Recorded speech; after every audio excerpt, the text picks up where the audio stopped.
Hi everyone, welcome to this lesson for Guitar Boogie in the version of Tommy Emmanuel. Let's go through the regular stuff first. I want to thank my top tier patrons. On the left, point to the links to Patreon and music notes with the tab notation file down below in the description, and give the usual reminder that only the first two parts of the lesson will be posted on YouTube. For full access, please check out the Patreon page. This introduction is going to be a bit longer than usual because this tune is a special one, and I think there is a thing or two that should, in my opinion, be explained. But you have the chapters down below in the play bar if you want to start playing right away. I won't judge you if you skip ahead. Still here? Good. This showstopper of a tune is a Tommy Emmanuel classic, and it's a lesson that has been on my list for a long time. I always kept pushing it back because I feared the amount of work it was going to take would block me from doing anything else for a long time. But the time to face the challenge has finally come.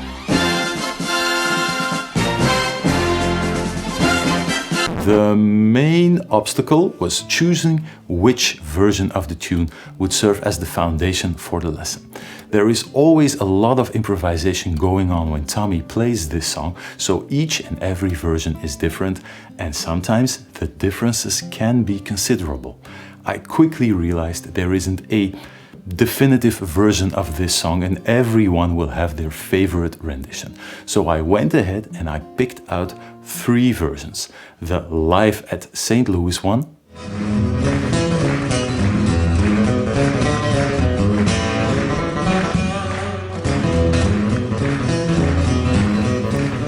which is special to me because it is the first one I ever heard. Then there is this version from a 2006 concert in Copper Mountain, Colorado.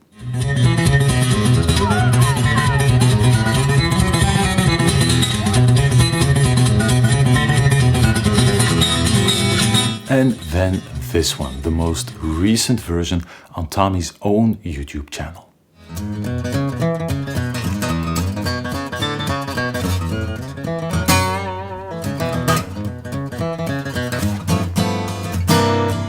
Now, I would advise anyone who wants to have a go at this tune to check out this last version at least once. Not just because Tommy is always a treat to watch, but because this is one of the few versions where you can hear him play this tune, Guitar Boogie, on an acoustic that is mic'd up instead of using the pickup system on the guitar. Why is this important? Well, we've talked about this before. Tommy is a master at manipulating and using the pickup system on his Mayson guitar, and it gives a lot of people the wrong impression. Through the built-in pickup and the live, loud sound system, it sounds as if Tommy is pounding away on the guitar from start to finish, while he is actually playing very, very, very lightly. Using this acoustic version as your reference point is hopefully going to give you a more realistic image of the song, and it should prevent you from overplaying. It's essential you keep a relaxed picking technique throughout the song. This tune is a marathon, not a sprint, and if you tense up anywhere, the chances of getting all the way through this thing are heavily reduced instantly. So I used these three versions to compile an arrangement made up out of a number of reappearing sections. For now, I'm leaving out all of the improvised parts, but I'm going to ask you to chip in on that part in just a second. If you add up all of the arranged parts, you already end up with an intro, no less than 7 different 12-bar choruses, and the iconic first solo, the one that is always the same. For those of you that don't know, a chorus in blues or jazz language is when you play through the chord sequence one full time. When you repeat that sequence a second time, that is the second chorus. If I devote one lesson to each chorus part and the intro, we already end up with a 9-part tutorial, and that is without any of the improvised solos included. Including all of the improvised parts would make the lesson even longer, but I'm not backing down from that challenge completely. I just want to be sure if I do a lesson on a version, that it's a version that really resonates with people. So go ahead, leave a comment, tell me which live solo you like best. Don't hesitate to put a link to that version as well, so everyone can join in and debate on what version the lesson should be done. That was the extra long introduction. Let's have a look now on how you play this thing, starting with the intro. Straight to playing then, no more delays. The guitar is in standard tuning and all you need, and I do think it's essential, is a pick. For those of you who want to prove me wrong, go ahead and have a go at it. Pure fingerstyle, no pick whatsoever, but I do think it's nearly impossible to get this out of the guitar if you're not using a plectrum at all. Do experiment with the pick. Normally when I play the acoustic guitar, I use a pick with a fairly round edge at the picking end, and in this case it just seems to work a lot better if I use a pick with a pointy edge. So maybe it's the same for you. Go ahead and experiment. I'm going to go through the intro first. As stated in the intro, there are a million intros that Tommy plays. All of them are improvised. So I'm going to give you or provide you with more of an arranged intro, something you can just learn and head straight into the first chorus right away. And then we might take a look at one of those improvised solos later on. But this is what Tommy plays in the most basic form.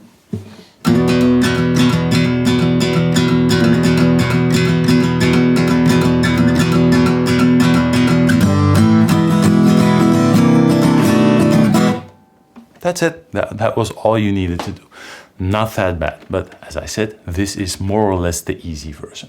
You start with just the open E string and the index finger first fret on the A string, and you slide up towards the second fret straight away as an embellishment. So 1, straight on the first beat, just sliding up.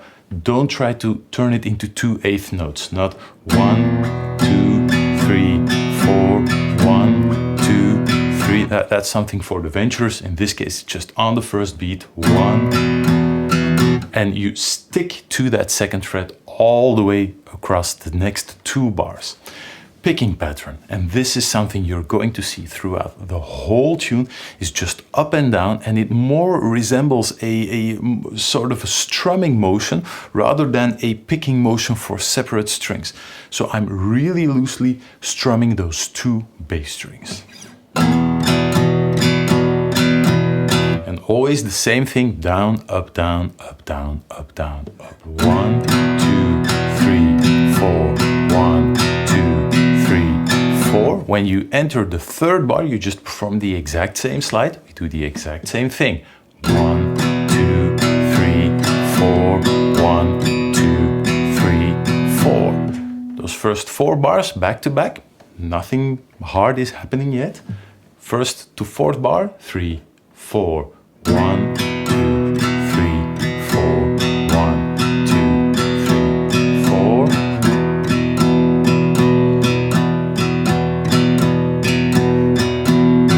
And then in the 5th bar, we start with the exact same thing. One more time. 2, 3, 4, 1, 2. For the first 2 beats of the next bar, we stick to the same figure. 1, 2, 3, 4, 1, 2. G chord. And Tommy limits the G chord to just the 3rd fret on the low E string, muting the A string with the middle finger or with the index finger, whatever finger you're using, and then open D string, open G string, 3rd fret on the B string. He's not playing the 3rd fret on the high E string this time. So G chord, and then what sounds to me like an A power chord, he's fretting with the bar, 2nd fret, open A string, 2nd fret D string, 2nd fret G string. I can't really hear that 2nd fret on the B string, but it sounds fine if you include it. So just on the 3rd beat, 3, 4, and I aim for an A power chord, so only the A string, D string, and G string. And then we head back for a full E chord. We just keep strumming up and down. First bar 5 and 6. 1, 2, 3, 4, 1, 2, 3, 4, 1. Full E chord, we're just gonna keep strumming up and down. 1, 2, 3, right behind the fourth beat, we switch to a C ninth or C dominant ninth chord, middle finger, third fret on the A string, index finger, second fret on the D string, and then ring finger and pinky, third fret on the G string and B string.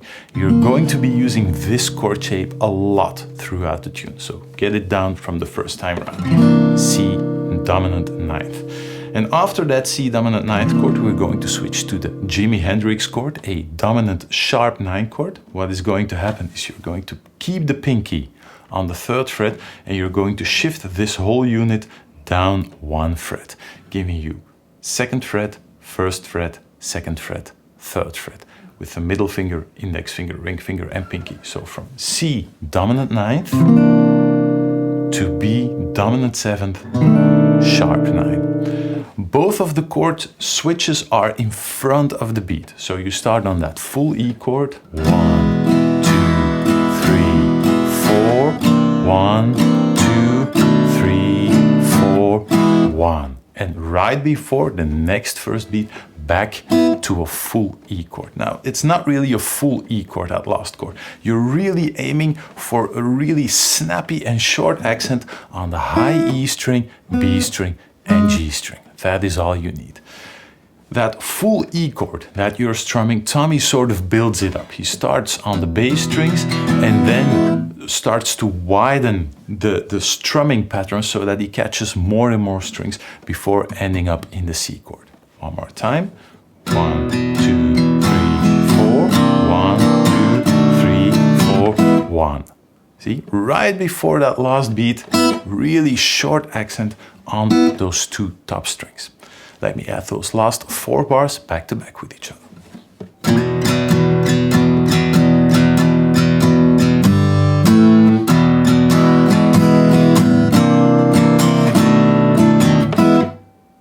And that short accent, I'm now, because I'm stopping the intro, or I'm quit playing altogether, I'm muting with my picking hand. You should be muting with the fretting hand. Just that quick accent. The index finger and the ring finger is basically doing most of the work. Middle finger is still in there, but not really doing that much. And dropping down on those top strings. It's hard in the beginning not to play a hammer on, not to do that, but it's just really quickly and shutting down those strings straight away. So don't mute with the picking hand, mute with the fretting hand. Believe me, you're going to have to do that a lot throughout the rest of the tune as well. That was the full intro. Let me play that one more time, all the way through those 8 bars, and we're ready to move into the famous first chorus. Here we go. One more time, the intro.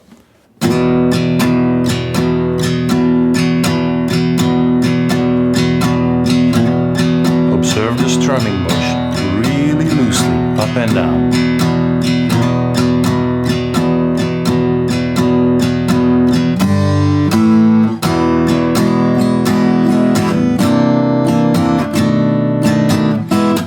And that is all for this part of the tutorial. If you are viewing this on YouTube, then no worries, the next part will be posted on YouTube as well.